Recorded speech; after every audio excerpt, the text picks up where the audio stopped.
Hello everyone, स्वागत है आप सभी का Hindi education point YouTube channel में। आप भले ही जुड़ने वाले कोई शिक्षक हों या विद्यार्थी हों या जो भी R1, R2, R3 को लेकर अपने मन में कन्फ्यूजन रखते हों, वो उन सभी के लिए ये वीडियो बहुत इंपॉर्टेंट है। तो बात करते हैं कि जो क्लास 9th में, इससे पहले की वीडियो में मैं आपको R1, R2 का एक कन्फ्यूजन क्लियर कर चुकी हूँ। तो इस वीडियो में हम जानेंगे कि जो क्लास 9th में R3 के नाम पर जो संस्कृत की पुस्तक लगाई जा रही है, जिसमें शारदा और इरावती दो पुस्तकों के नाम आ रहे हैं, तो इसमें कौन सी पुस्तक एक्चुअल में सीबीएसई ने R3 के रूप में दी है और कौन सी नहीं दी है या कौन सी लगाई जा रही है, इस पर ये पूर्ण जानकारी है।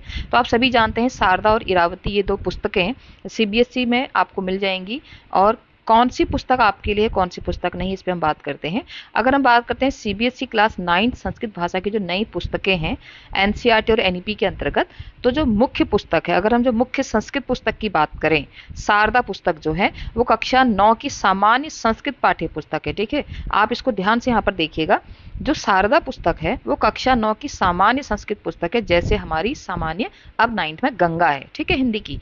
सीबीएसई ने सेमुसी की जगह, जो इनकी पहले प्रॉपर बुक हुआ करती थी, जैसे हमारी क्षितिज बुक हुआ करती थी, उसकी जगह पर जैसे गंगा रखी है, वैसे ही सीबीएसई ने सेमुसी की जगह इसे शामिल किया है। यानी कि ये कोई थर्ड लैंग्वेज के लिए नहीं है, ये मेन कोर्स जो मुख्य विषय के रूप में, आप चाहे प्रथम R1 में लें या R2 में लें संस्कृत, उन बच्चों के लिए कक्षा 9 का ये सामान्य पाठ्यक्रम है। तो शारदा आपका कौन सा पाठ्यक्रम है, किस पाठ्यक्रम के अंतर्गत आता है?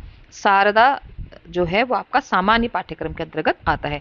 बात करते हैं थर्ड लैंग्वेज यानी कि R3 की। कक्षा 9 की जो थर्ड लैंग्वेज R3 संस्कृत है, जिसको एनसीईआरटी द्वारा एनईपी के तहत जारी आधिकारिक पाठ्यपुस्तक कहा गया है, विशेष रूप से तीसरी भाषा के छात्रों के लिए है। तो ध्यान रखेंगे, जो इरावती है वो उन विद्यार्थियों के लिए है जो R3 के रूप में किसको लेते हैं? संस्कृत को लेते हैं। अगर आप संस्कृत को R2 में लेते हो या R1 में लेते हो, ठीक है, ध्यान देंगे, R1 या R2 में लेते हो, तब आपके लिए पुस्तक शारदा है। लेकिन अगर आप संस्कृत को R3 में लेते हो तो आपके लिए पुस्तक कौन सी है? इरावती है। कक्षा 9 संस्कृत के लिए शारदा सामान्य पुस्तक और इरावती एनईपी के अनुसार थर्ड लैंग्वेज R3 की आधिकारिक पाठ्य पुस्तक है। ठीक है, अब आगे बात करते हैं भाई इनमें अंतर क्या है, कैसे हमने कह दिया कि ये पुस्तक है, ये पुस्तक है। तो यहाँ पर देखिए एक बहुत अच्छा सा टेबल मैंने बनाया है, ध्यान से देखेंगे आप सभी लोग। जो नई राष्ट्रीय शिक्षा नीति एनईपी के अनुसार सीबीएसई कक्षा 9 की संस्कृत पाठ्य पुस्तकें हैं, शारदा और इरावती पुस्तकों में मुख्य अंतर क्या है? ये जो मुख्य पुस्तकें हैं, इनका जो बेस या हम कह सकते हैं जो इनका स्तर निर्धारित होगा, वो छात्र द्वारा चुनी गई भाषा के स्तर पर आधारित होगा।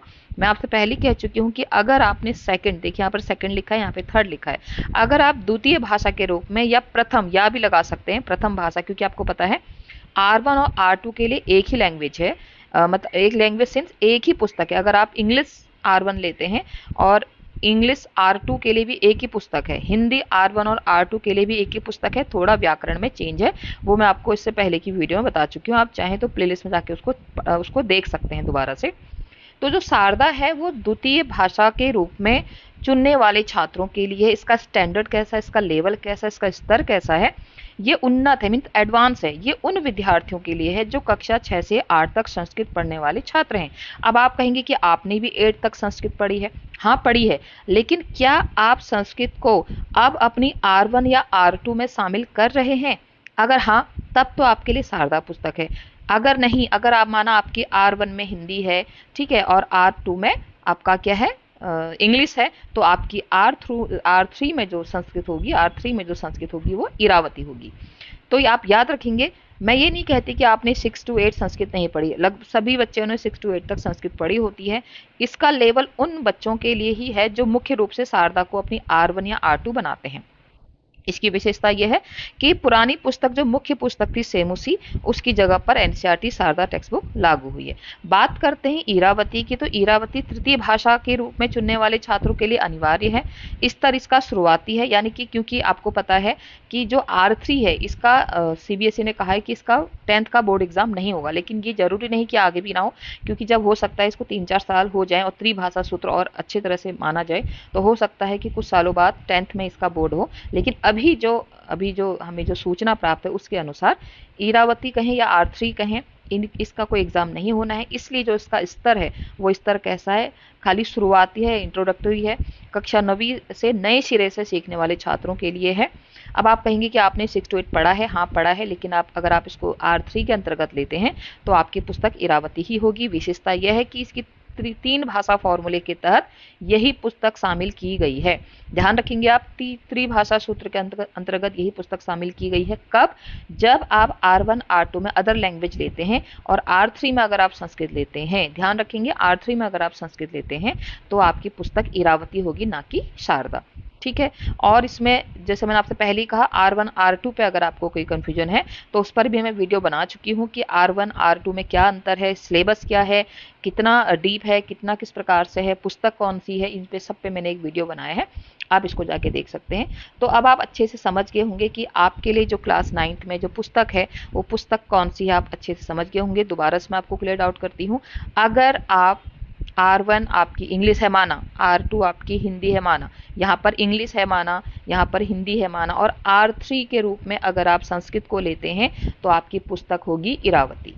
नहीं, अगर आप R3 में अगर आप माना हिंदी या इंग्लिश ले रहे हैं, आप संस्कृत को R3 में नहीं ले रहे हैं, तो आपकी पुस्तक होगी शारदा। क्लियर? तो आपके लिए अच्छे से समझ में आ गया होगा। मैंने यहाँ पर थंबनेल भी यही बनाया है कि द्वितीय भाषा के रूप में या प्रथम भाषा के रूप में अगर आप इसको लेते हैं तो आप शारदा लेंगे। लेकिन अधिकतर CBSE स्कूल में मैंने देखा है, जो अंग्रेजी माध्यम के विद्यालय हैं वहाँ थर्ड लैंग्वेज के रूप में संस्कृत को ही लिया जा रहा है। तो अगर आप R3 के रूप में संस्कृत को लेते हैं तो आपके लिए पुस्तक कौन सी है? इरावती। ठीक है, मेरे ख्याल से आप लोगों का जो कन्फ्यूजन था वो क्लियर हो गया होगा।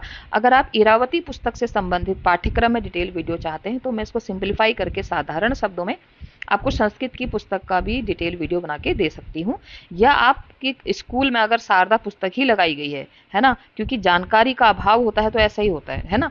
तो जबकि आप ये आप CBSE की वेबसाइट पे जाके भी देख सकते हैं अगर आपको इसमें कोई डाउट हो तो।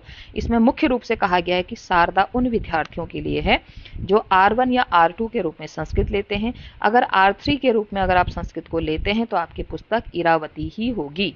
ठीक है। अगर अब इसमें आप ये देखेंगे कंडीशन की 6 to 8 पढ़ा हुआ संस्कृत बच्चा ले सकता है, हाँ ले सकता है, लेकिन कंडीशन वही है कि R1 या R2 में आपका संस्कृत आप ले रहे हैं। तो अगर आप R3 में संस्कृत ले रहे हैं तो आपकी पुस्तक होगी इरावती। तो क्लास 9th का मैंने नया प्लेलिस्ट बना दिया है, आप वहाँ पे जाके चेक कर सकते हैं। मैंने उसमें एक आपको रैदास के पद पढ़ा है, आगे मैं उसमें राम लक्ष्मण परशुराम संवाद का चैप्टर भी आपको उसमें एक्सप्लेन करूंगी, इंपॉर्टेंट क्वेश्चन बनाऊंगी। तो उसमें भी आप जुड़ सकते हैं, इस चैनल से जुड़ें। और साथ ही साथ अगर आपको CBSE के किसी गाइडलाइन से कोई कन्फ्यूजन हो तो आप मुझे कमेंट बॉक्स में लिख सकते हैं। इसी प्रकार से डिटेल और क्लियर कन्फ्यूजन दूर करने की मैं आपके सामने वीडियो लाते रहूंगी। आज के लिए इतना ही। आप सभी का दिन शुभ हो। बहुत बहुत धन्यवाद।